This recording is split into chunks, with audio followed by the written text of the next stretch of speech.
전한 거룩한 복음입니다. 주님 영광 받으소서.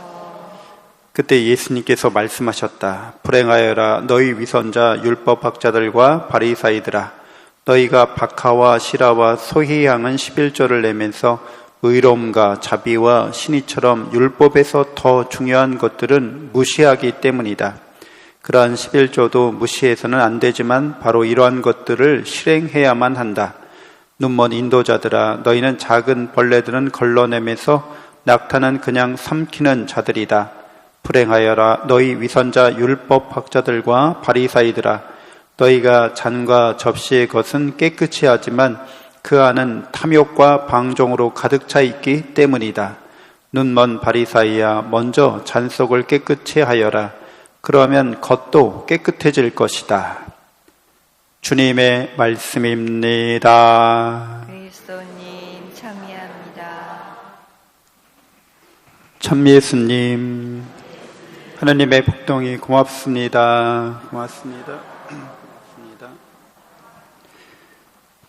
네, 예수님께서 율법학자들과 바리사이들을, 그들의 위선을 질책하십니다. 이 사람들은 율법주의에 아주 충실한 사람들인 거죠. 율법주의는 하느님과의 관계가 사랑과 은총을 선물로서 무상으로 받는다고 생각하지 않죠. 우리 복음의 진리는, 복음의 말 그대로 구원의 기쁜 소식은 우리가 하느님으로부터 영원한 생명을, 또 하느님의 나라를 차지하고 상속받는 데 있어서 그것이 우리의 어떤 행위로 말미암은, 우리의 어떤 업적으로 말미암은, 우리의 공로의 조건으로서, 대가로서 우리가 그걸 받는다는 게 아닌 데 있죠. 그냥 무상으로 우리에게 주신다는 데 있습니다. 그래서 바리사이나 이 율법학자들은 굉장히 율법주의적인 태도와 자세를 갖고 있는 거죠. 공짜는 싫어요. 선물은 싫어요. 내 노력과 행위로 그것을 얻겠어요. 성취하겠어요. 라는 기본 자세와 태도를 갖고 있습니다. 사회적으로, 인간적으로는 굉장히 훌륭한 사람들이었어요. 사회생활을 그렇게 해야 되는 거예요. 자기의 노력과 자기의 성취로 얻은 결과를 마땅히 자기가 받아 누려야 하는 겁니다. 그걸 자기 처분권을 또 잘 지혜롭게 이렇게 사용해야 하는 거죠. 그래서 대부분 우리 유교학자들, 성리학자들도 다 그런 사람들이었어요. 사회적으로 조금 더 흠잡히지 않는 그런 삶을 살려고 무던히 애를 썼던 사람들입니다. 이 율법학자들도 마찬가지였기 때문에 사회적으로 측량 가능한, 사회적으로 우리가 수치화할 수 있는 것들은 굉장히 큰 노력을 기울여서 다 합니다. 11조 그러면은 모든 수입의 11조인 거예요. 작은 수입도 정확히 그 액수의 10분의 1을 갖다 바치는 거죠. 굉장히 탐복할 만하죠. 그런데 이렇게 율법주의자들이 사회적으로, 외적으로 보여지는 면은 철저하지만 그 에너지를 거기 너무 많이 쏟는 바람에 본질적인 거, 그 내면적인 거는 약하다는 거예요. 굉장히. 그리고 오히려 그것이 반대적인 경향도 띈다는 거죠. 하느님의 뜻과 하느님의 그런 마음과 오히려 반대적인, 그래서 위선자라고 말하는 것이겠죠, 예수님이. 그래서 예수님이 말씀하시는 것은 우리가 어떠한 행위를 하는 데 있어서 그보다 더 중요한 것은 관계라는 거죠. 어떤 관계 속에 있느냐는 거예요.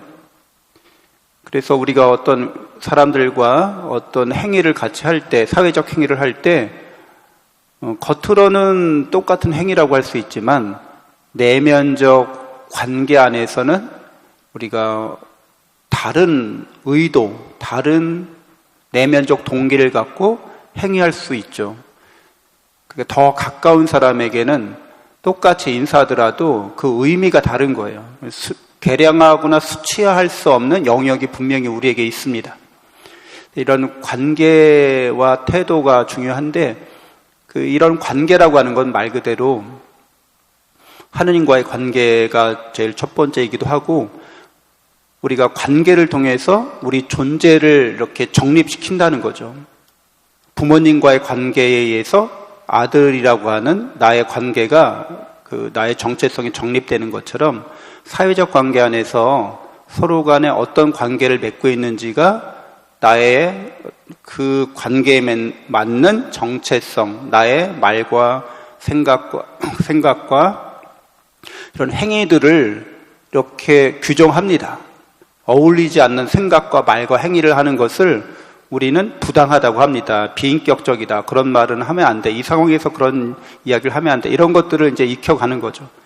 근데 이런 것들을 일일이 다 이렇게 우리가 노력하고 그렇게 하려고 하지만 쉽지 않죠. 그래서 그럴 바에는 차라리 이건 너무 어려운 일이 되기 때문에 외적으로 보이는 것만 신경 쓰자 이럴 수 있어요. 그러면 이제 위선자들이 될 위험이 굉장히 크죠. 이런 율법주의자들처럼.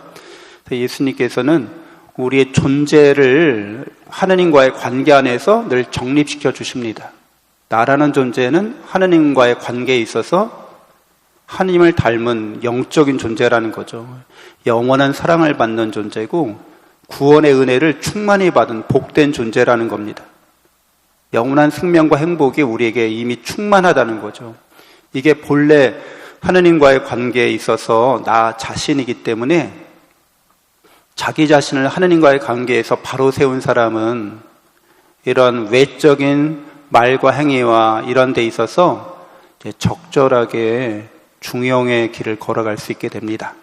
중도의 길이 되기도 하는 거죠. 상황에 적절하게 이렇게 말하고 행동하게 됩니다. 하느님의 사랑과 은혜가 적절하게 이 상황에서 열매 맺을 수 있도록 자기의 말을 절제하기도 하고 자기의 말과 이런 행위가 하느님의 사랑과 은혜를 드러내도록 그렇게 잘 관리한다는 거죠. 근데 하느님과의 관계 안에서 자기가 어떤 존재인지 모르는 사람들은 이제 은혜 받은 사람, 영원한 생명을 이미 받은 사람이라고 자기를 여기지 않기 때문에 그런 역할이나 그런 능력을 발휘하는 게 거의 불가능하다고 볼 수 있어요. 자기 자신이 하느님의 사랑과 은혜로 충만되어 있지 않고 그걸 인간적인 노력으로 내가 지금 계속 이런 일을 한다는 거는 너무 힘든 일이죠. 머리에서 쥐가 날 수 있고 스트레스가 엄청 심한 일이 됩니다. 그래서 그런 일 하다가 지쳐버려서 이제 그 작용과 반작용처럼 너무 내가 사회적으로 외적으로 보이는 것에 어떤 형식적인 기준을 맞추려고 노력했다면 그 인위적인 노력이 반작용으로 스트레스를 엉뚱한 곳에서 이렇게 풀게 만들죠. 그래서 괜히 사회적으로 굉장히 외적으로는 잘하는 사람이 가족들에게 엄청 엄격하거나 그 사회적으로 온유한 사람이 가족들에게는 굉장히 폭력적일 수 있습니다.